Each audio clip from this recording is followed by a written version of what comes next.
talked about, high points and low points, and there really weren't that many high points. It started off low and got lower.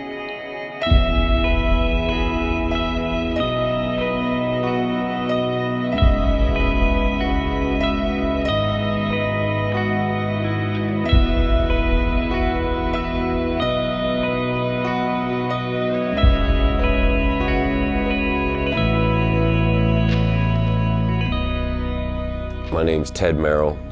I'm 40 years old. I'm from Annapolis, moved to Baltimore 6 years ago.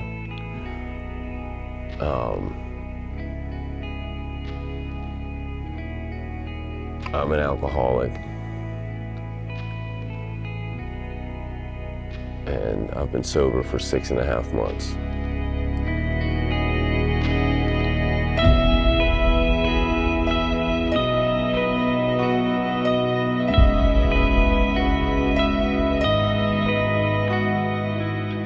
There's been conflict in my life almost from the beginning. I started drinking when I was 10 years old. It's been a long and rocky road with a lot of bad decisions, a lot of bad choices. When I drink, that the cork that I keep in that bottle gets loosened, and who knows what that manifests itself as, but it was never pretty. And finally, leading up to, like the admission where it's just like, I can't drink, but I don't have a solution outside of that. So heroin became my solution. And so for 3 years, I followed that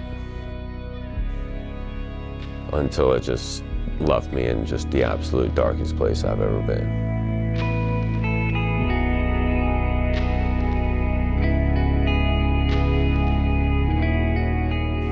I got to the mission because the week prior to my coming here, for whatever reason, I had the only drug dealer in the world who won't come when I have money. And for 2 days, he just kind of left me hanging. And I'd been waiting for something to happen. And I knew I was about to be really, really sick.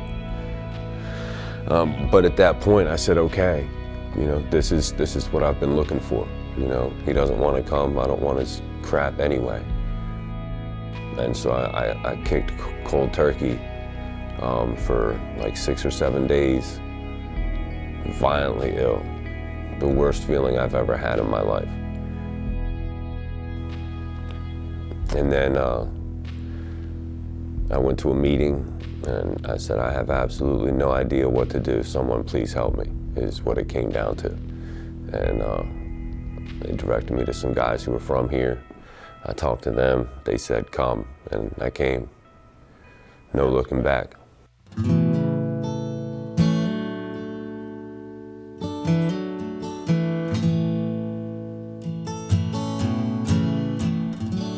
The poetry and writing in general is something that I always liked.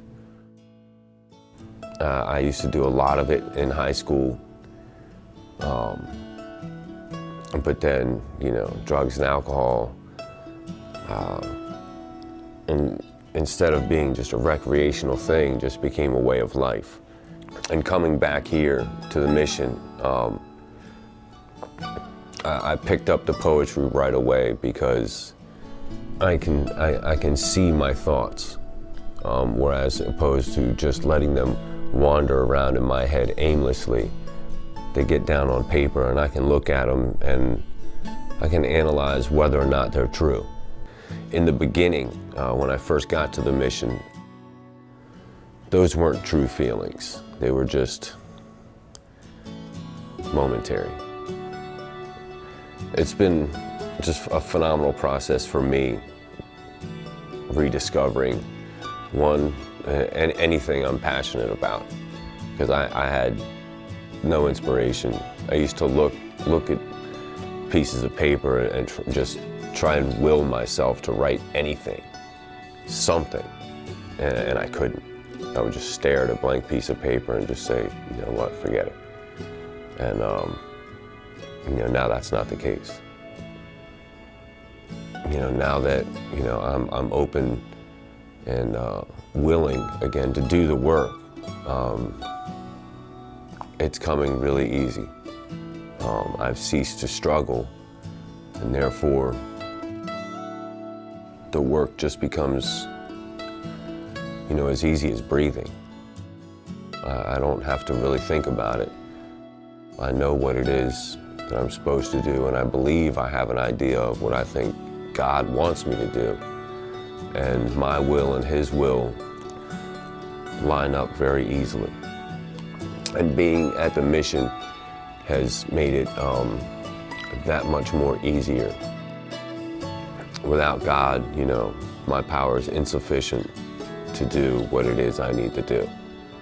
So I need to keep Him with me, and He'll take care of the rest.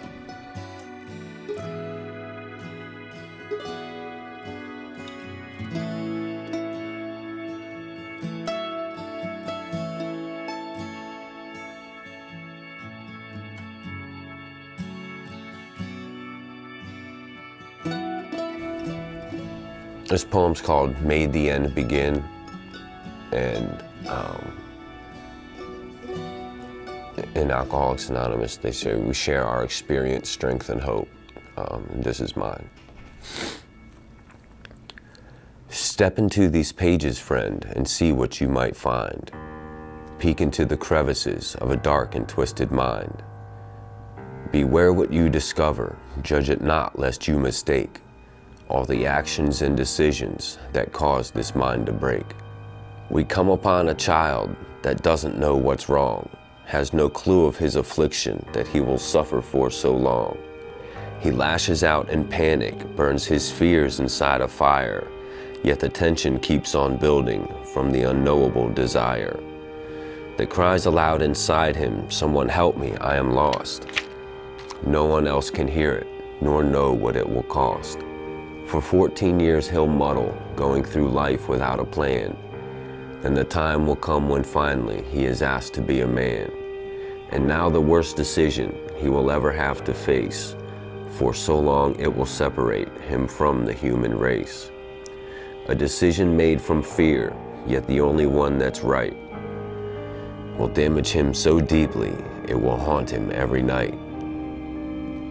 The next 8 years he'll wander, he will fight and he will drink, spending lots of time in jail as his heart begins to shrink. Then he'll find a power and be shown a little grace, but he will not plant a seed, and a year will get erased. 10 years that will follow are years spent on the run, running with his demons, running from his son. It only seemed that alcohol would be the one that did him in, yet it was the demon heroin that made the end begin.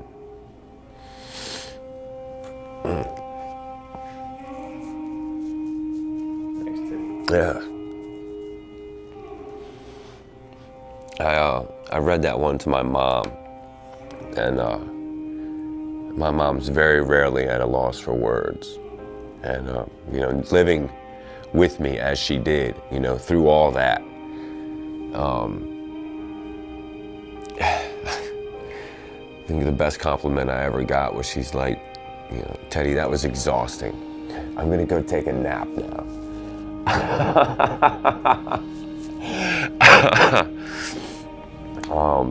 You know, it's been a long road. I'm grateful that I'm, you know, able to deal with this stuff now. You know, I haven't dealt with anything for a long, long time, and I'm proud of you, bro. thanks. You good? Appreciate you, man. Yeah, no problem.